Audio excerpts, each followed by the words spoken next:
we know life is about, what's life about? Relationships. I'm just putting it in different terms than Chaim Buros terms. Same idea. Life's about relationships. And the idea of Lasanig Hashem is to have a relationship with Hashem. And that relationship is what satisfies a human being. So I'd like everyone to give me a 1-minute definition of the Mishkan. What is the Mishkan? So I heard that the Mishkan is the most detailed aspect of the Torah. It is. Right, and it was interesting. It was an interesting read because the Mishkan wasn't just it was Shechanti b'soicham, that it's not just that there was a Mishkan. It's the Mishkan is in every house and every being. So how does that happen? What does it do? And what is the Mishkan? Define the building. Define it. Give me a definition that we understand it. The Mishkan today? What was the Mishkan when the Jews built the Mishkan? Supposedly the house of God. The house of God. For Hashem to live in. Anybody else? It was. Doesn't the pasuk say that they didn't? That it would be. It's interesting that they had unlimited gold and they used a little bit of silver. And I saw somewhere, why did they only use silver? Because it was a place where it didn't have to be like all whole propaganda, beautiful. It was something that you just came to connect with Hashem, and the place to connect. The place to connect to Hashem. Yeah. The house of connecting to Hashem. The house of connection. The house of connection. I love that. The house, let's use that terminology, the house of connection. So what stops us from sitting on my back porch on Carey Street and being connected to Hashem that I need a house of connection? Because this is a place where everyone gave their love and sweat to. But this is a place where everyone feels connected to. Why do you need that place to be connected? Because the only way you can get connected to something is if you're committed to it. You understand? It's a house of commitment and connection. Is that a fair statement? Yeah. Also, if you daven in your dining room and you daven in a shul, there's more kavanah when you're in a shul. It feels more of a tzura. Okay, you're more committed. You're more connected. So it's a place where you. Because you're more focused. Correct. So we'll call it the house of conviction, commitment, and connection. Is that when you go there, you're able to focus more, you're able to be more driven, and therefore you're able to connect more. Fair definition? Anything else? Sorry, Mr. What was the question? Anything else? House of conviction, commitment, and connection. You convict. You express your convictions to Hashem. You're committed to Hashem. Yeah, I have another way to explain it, but I don't know how to say it without sound like it's Kfira. Let's hear the Kfira. We're missing Itzikel, but we'll still take Kfira. Okay, so basically, people did the Avodah Zarah, right? Mm-hmm. Because they needed something tangible, they needed something physical, something that they could see in order to worship. Mm-hmm. So the Mishkan was kind of the again, it's like the Avodah Zarah. The corporeality is the English thing. Why is that? It's not kfira. That's human nature. Again, the same way we take a lulav and esrig on Sukkot. Why do we need to take a lulav and esrig in our minds? Let's just think about it. No, because we're a physical being. We need the physicality. Correct. So what you're saying is that you need something tangible. Tangible, yes. For connection. Yeah, something exactly. So basically, you feel like you're connected to it, and that's what it says. It's tangible. It's tangible. You need something. You made something for me. Now I can rest in it. What do you mean? If you're gonna make something, I can't rest in it. Of course, it's something. It's like a bond between us and Hashem. Understand? It's the house of connection. Now Hashem's going to rest there. It's a tangible house of connection. Because it has gold, and because it has silver, and because it's beautiful, and because it's set up, and because it has all types of ruchnius tangibility, it's a tangible house of connection. So even though Hashem really doesn't have a place, if I told you Hashem had a place, that's like kfira. What do you mean Hashem has a place? Mali kol haaretz k'vaydai. Hashem fills the whole universe. Right. Even though Hashem fills the whole universe, for us, we need a tangible capacity to connect to Hashem. the mishad in that is like, what do you mean Hashem is there? Hashem is there. Like, there's no, Hashem is not a physical thing that you could place him in one place. He's all over, and he can't even be placed in one place. So what does it mean? It says it's in the words. It says Usi Lemigdash means that once you create Hashem and you put Hashem into a place, in your mind Hashem is there. You understand? So I mean, you have to do the initial part in order for Hashem to be there. It becomes tangible. So the summary, I want to just give it a summary. Is to your reality. Right. It's a tangible place of connection that allows us to connect to Hashem. Correct. And when you connect to Hashem, that's called Hashras Shechina, that the Shechina rests on you. Mishkan is Hashras Shechina. So let me ask you a question. Why can't, if Hashem fills up everywhere, why can't I have Hashem everywhere?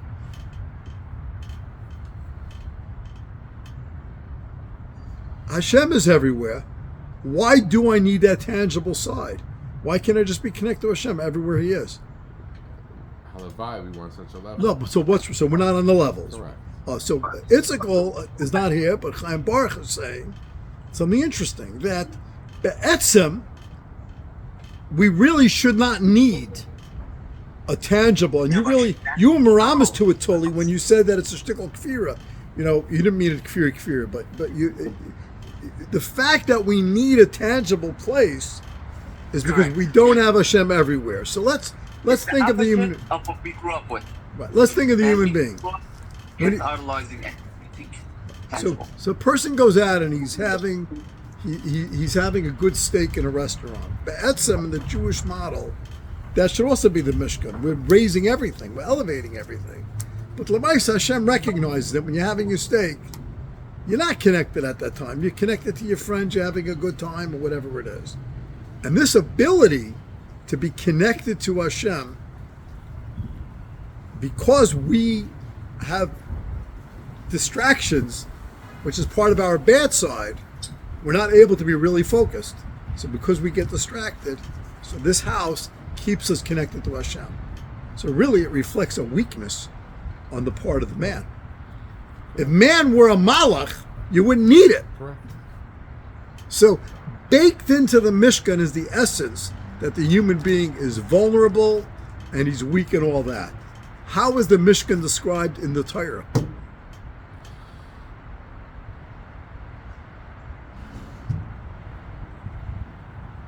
does that mean? How's it described? Well, how does it, Rabbi, what's the name the Torah gives it? Why is Hashem asking for us to create it? Why shouldn't you just do it the way we live right now? Right, everywhere we do, we go, we run. We're with Hashem all the time because it reflects a weakness. So, how does the Torah describe the Mishkan? What name does it give it? You ready? Eila Pekudai Mishkan. What's the next words? You need me to put it up on Safari online? Yeah, be nice. Okay, hang on. Give me a second.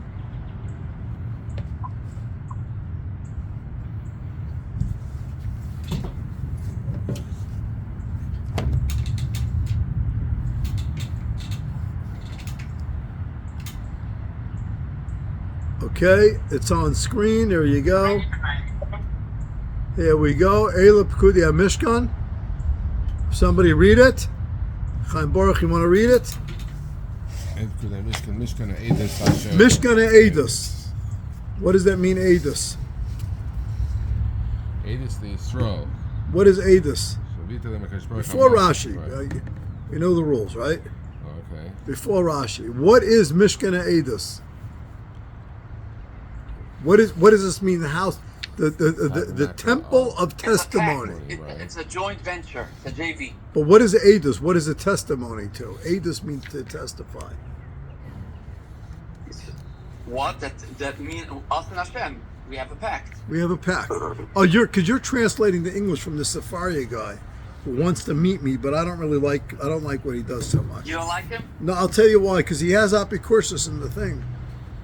and you never really know. We believe in them because we said that. I was looking at. I was traveling yesterday, so I looked on my iPad. I was reading a pasuk, and he used the word Heskim, and I know the word Heskim is not in the Torah. Okay. I know it's not in Torah, Right. and I realized he was using some guy's translation. The guy who rewrote the Torah didn't tell me that. It's problematic. It's like the bad Sefer Torah they have now on the line with the bad ticket. Oh yeah. Okay, but we use it. So Eila Pekudai Mishkan Ha'edus. So before Tully jumped in and stole the word pact from the English here, what does the word edus mean? I'll give it back. I'll do Hashem exile, okay? What does the word edus mean? What? This is Chaim Baruch? Testimony. Testimony. What is the Mishkan testimony to? What does testimony have to do with connection? What does testimony have to do with conviction and commitment? What does it have to do with tangibility? What are we testifying? Who's testifying here? this is the thing for itself. Meaning the Mishkan itself is the testimony. To what? To Hashem. That's not what you said before.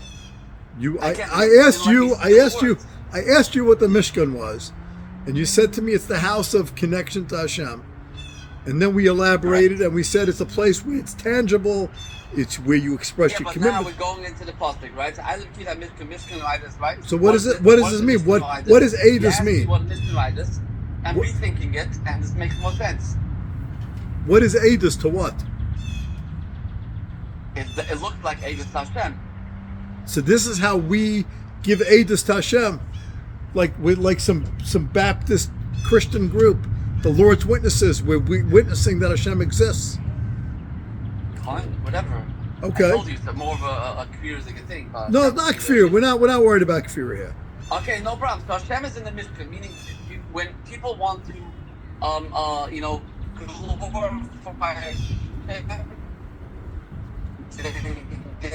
the Mishkan was the way to glorify Hashem. Okay. So let's jump into Rashi now. Chaim Baruch, Rashi. On a very physical level, I don't know. Okay, look in Rashi. Mishkan Adus, read the Rashi. You guys on the right side of the screen. Adus the Yisrael. Loud. I want them to hear. Adus the Yisrael. Shevita lahem HaKadosh Baruch Hu amasa ego shrei hisha shechinase b'neim.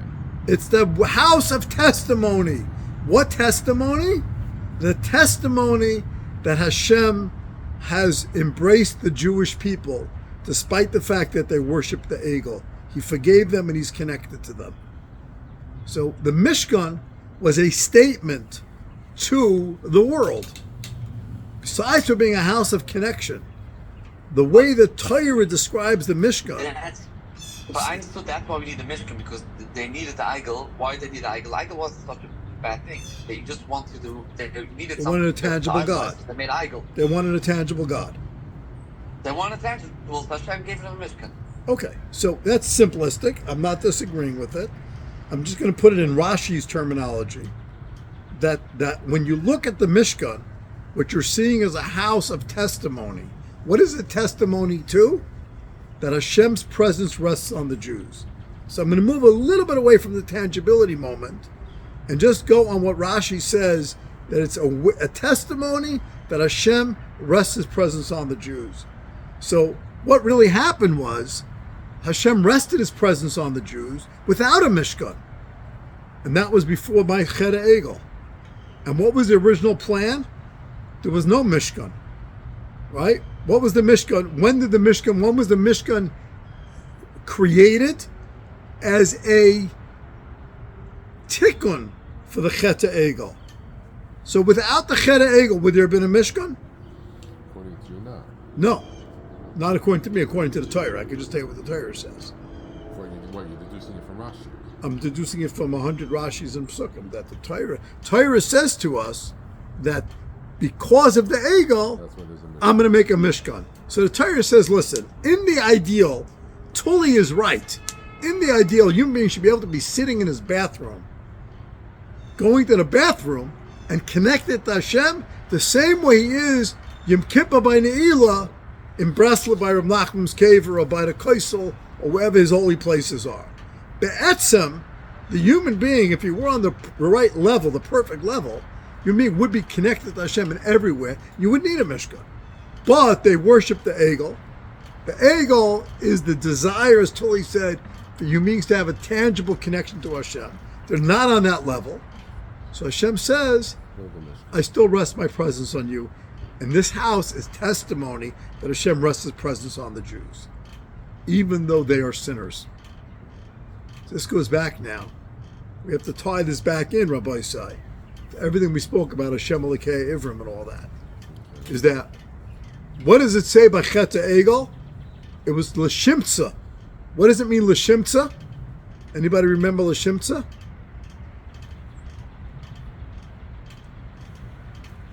Let me pull it up for you.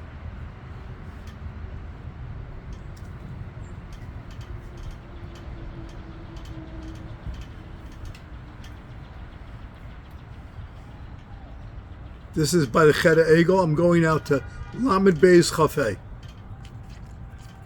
Okay.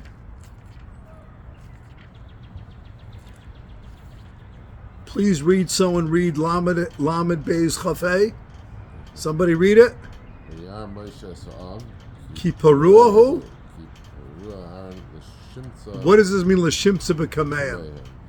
Zokt Rashi. I'll give it to you in English so you can read it here. So you can see it here also. And Moshe saw. Hold on, let me pull it up for you in English. Here we go. Moshe Rabbeinu saw that the people were wild. Peru is Pera Adam. Not the Aleph and Ayin of Mischalef. Peru, they were vild. They were torn. Aaron let them be torn. L'shimtza b'kameim. Zok Rashi. L'shimtza b'kameim. If you want to read, Rabbi, please. What's his name? Read this, please. Toli l'shimtza b'kameim. Can you see the Rashi? Toli, you want to read it? Aaron? Somebody want to read Rashi?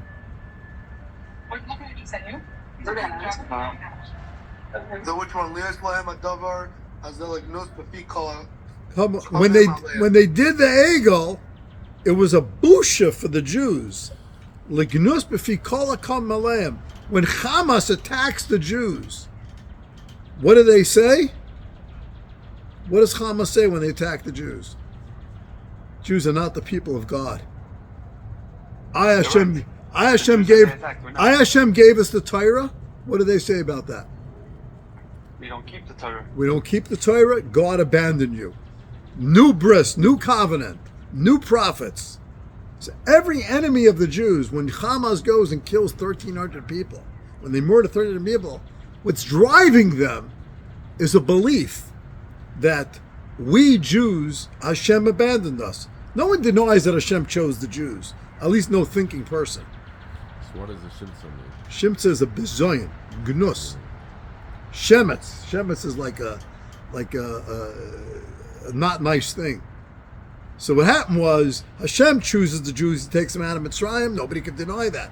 Hashem gives them the Torah, nobody could deny that. So what happened? So what does a Christian say? I was in the airport yesterday in Jacksonville. A Christian lady comes over. She says, "Sir, are you Jewish?" I said, "Yes." She said, "I pray for you every day." You know, they pray for you.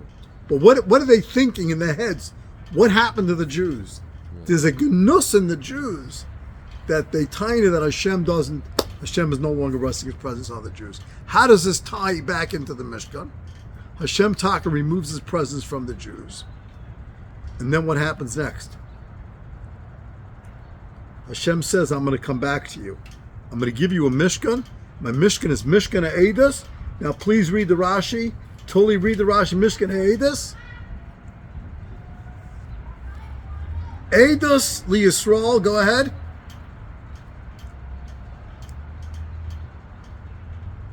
Somebody read it.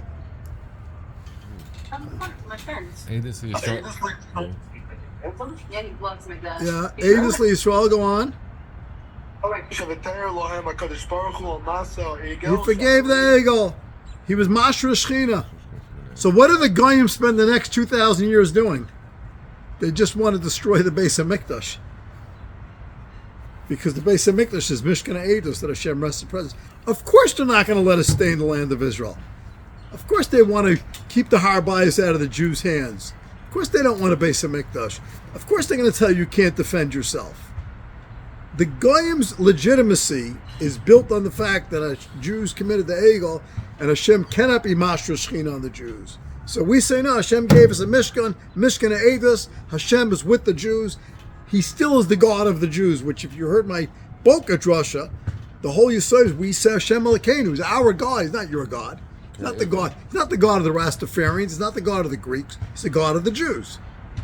So we say Hashem is the God of the Jews. The only way you recognize him is by accepting that he's not the God of the world. He's the God of the Jews. And that's how you get close to Hashem. So the Goyim say, no, that's not true, because if they accept that, they would all have to convert. They would all have to accept our legitimacy.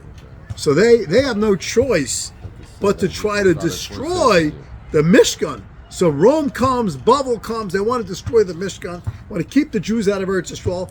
Anytime we start to get closer to building a Beis HaMikdash, they're going to go nuts, because this is the Eidos, this is the witness point to the fact that Hashem is resting presence on the Jews. You go to the Kotler Maravi, what do you feel at the Kotler Maravi? You feel Hashem is there.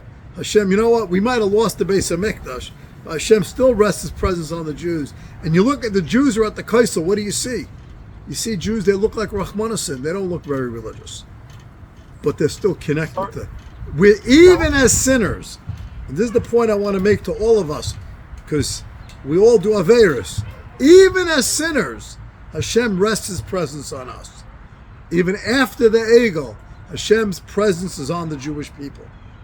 Jews sin, and Hashem's presence is on us anyway. And it won't be proven, the Eidos to it, we don't have till the Beis HaMikdash is restored. But the fact that Hashem Shekhinah is on us doesn't change one iota. I was in Florida yesterday in Jacksonville for the Jacksonville Kyle. So this guy Avi Margui is a Moroccan guy. So he lives in Jacksonville 15 years. So Avi, how'd you get to Jacksonville? He tells me he went to Miami. He was doing contracting in Miami. A guy had a store in Miami, in Jacksonville. He needed work done. Guy said, I'll pay $100 a day to do the work. He came down himself to do the work. He did the work in the store. It was a perfume store. And then the guy had to go to Eretz Yisrael for some reason. So the guy says to the secular Israeli, he says, Avi, run my business for me. He says, okay. The guy says, Avi, I want to tell you something. This is a cash business. This is not a credit card business. This is a cash business. Don't steal from me. He said to himself, I'm not religious, but there's a God in this world. I'm not taking a penny that's not mine. I'm not stealing a penny from the business. He ran the business for a year. Calls the manager, the owner, says, let's open another store in this location. Open another store. They become partners. Let's open another store. He has 20 stores now. He says to himself, I'm a successful guy. Why am I successful? Because I didn't steal. He says, every day no one would have known the difference. He says, I didn't touch a penny that wasn't mine. He says, I really believe in Hashem. I really believe in him. I'm not religious. He says, you know what? Let me go check out Judaism a little bit. So he goes by, he lands up in the Kotler, he starts learning a hin, a he, he's learning a hin, he's learning a he.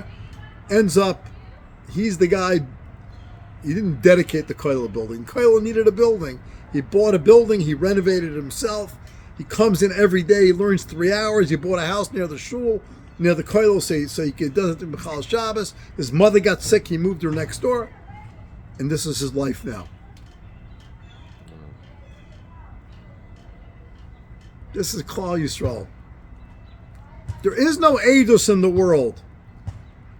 The Eidos that Hashem rests his presence on us as Bali Avera is not here.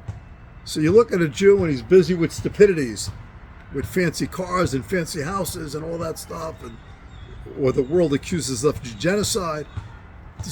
We don't have the Eidos. But what we have is the reality. Hashem's Shechina is on the Jews and his presence is on the Jews.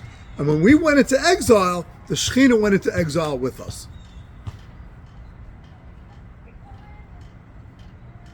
So tonight, when you talk to your kids, you tell your kids, you think you're a regular person. You think you're just a regular guy. You're not a regular guy. You think you're megushim, you're selfish, you have bad midas. It's all true. All your averos are true. But Hashem rests his presence on you. The minute you realize that, it changes your life. How could you be a low person if you recognize that Hashem's presence on you? How could you be a person who's not the most elevated person? Once you feel that and you recognize it, and as Tully says, it's tangible to you that Hashem is resting his presence on you. Who wants to do Aver in the first place? It's stupid. It's a distraction. That, my friends, is the Mishkan. The Mishkan is Hashem's Shayrish Shechina on the Jews. We Jews are the most elevated people on the earth. The world doesn't recognize it because right now we don't have the Eidos. But the Mishkan we have. What else is called Eidos real fast? Oren HaEidus. The Oren was called Oren HaEidus. What else is called Eidos in Judaism? Yeah. One more. I know it. Now you teach me term.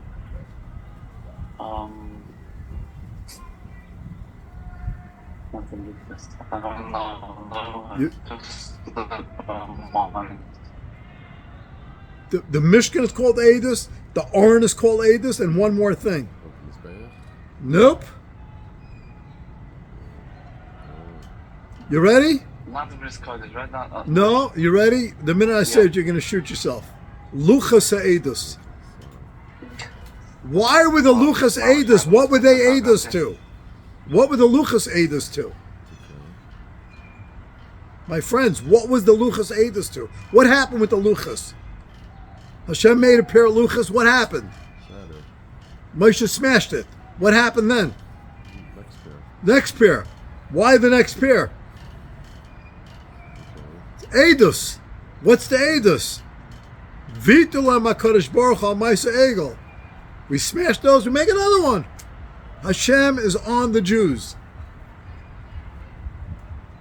Hashem is the God of the Jewish people. It's our mission to elevate ourselves, to live within the mission. Just recognize it. The minute we recognize it, the minute we recognize that Hashem rests his presence on us, it's transformative for us as human beings. That is how you become a great human being. You don't become a great human being by some rabbi screaming at you. It doesn't work.